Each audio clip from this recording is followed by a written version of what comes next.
ভেঙে পড়ার কিছুই নেই। জগতে যা কিছু হারিয়েছে তাই একদিন দ্বিগুণ ফিরে আসবে, হয়তো বা অন্য রূপে বা অন্য কোনো ভাবে।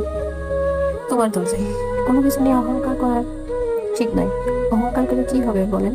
এই জীবনের সবই ক্ষণস্থায়ী। তারপরেও আমরা মানুষ, যতদিন বাঁচবো ভালোভাবে বাঁচার চেষ্টা করি, নিজের আপন মানুষকে ভালো রাখার চেষ্টা করি।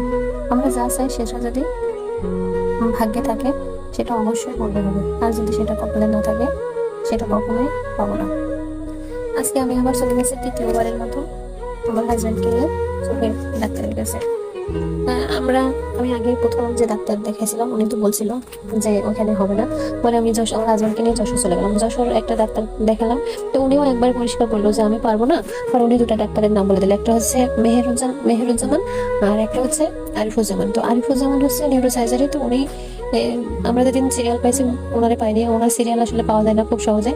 তো মেহেরুজ্জামানের যে সিরিয়ালটা আমরা পাইছি, আমরা আগের দিন সিরিয়াল কাটছি।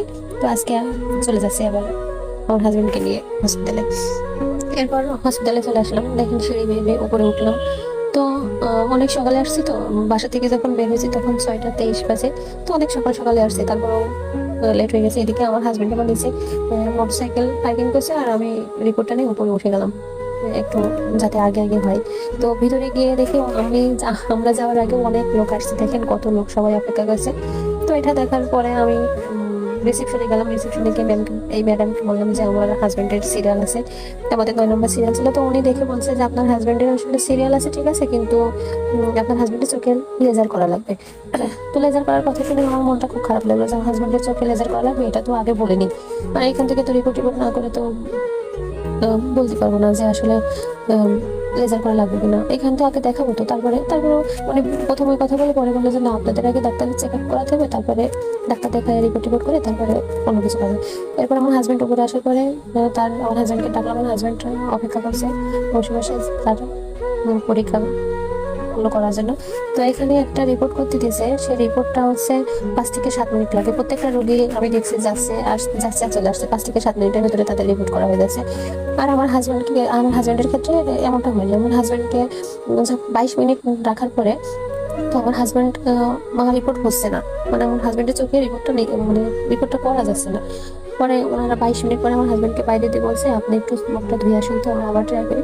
তো আমার হাজবেন্ড আবার গেলো, যাওয়ার পরে সে আবারও একদিন মানে 1 ঘন্টা মতো ট্রাই করলো। তারপর আমার হাজবেন্ডের চোখের পরীক্ষাটা হচ্ছে না। তারপর ওনারা আবার বললো যে আপনি একটু বাইরে থেকে ঘুরে আসুন। আসলে আমার হাজবেন্ডের এখানে আসলে চোখের মনি বড় করার জন্য একটা দেয়, ড্রপ দেয়। ওই ড্রপটা দিলে আমার হাজবেন্ড চোখে তেমন একটা দেখতে পারে না।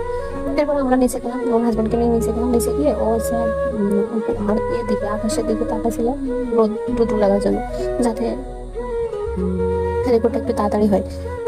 এরপর ওইটা দেখানোর পরে রিপোর্টটা মানে ওইটা রোদ্র দিকে তাকানোর পরে ওই একটু হালকা একটু যখন দেখতে পাচ্ছে তখন রিপোর্ট করতে আসলো। এরপর আমার রিপোর্ট করতে সাকসেসফুল হলো।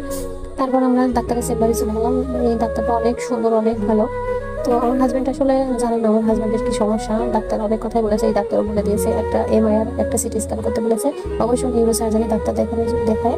তো আমার হাজবেন্ডকে এখন আমরা বলিনি যে তার চোখের কোনো সমস্যা নেই, হয়তো বা তার মাথার ভিতরে কোনো না কোনো কিছু থাকতে পারে। আমি শিওর না আমার হাজবেন্ডের মাথায় কি সমস্যা। তারপরেও ডাক্তার যেহেতু বলছে সেহেতু কিছু না হলে তো আর কিছু বলে না ডাক্তাররা। এবার আমরা চলে গেলাম একটা হোটেলে গিয়ে কিছু খাবার টাবার খেলাম।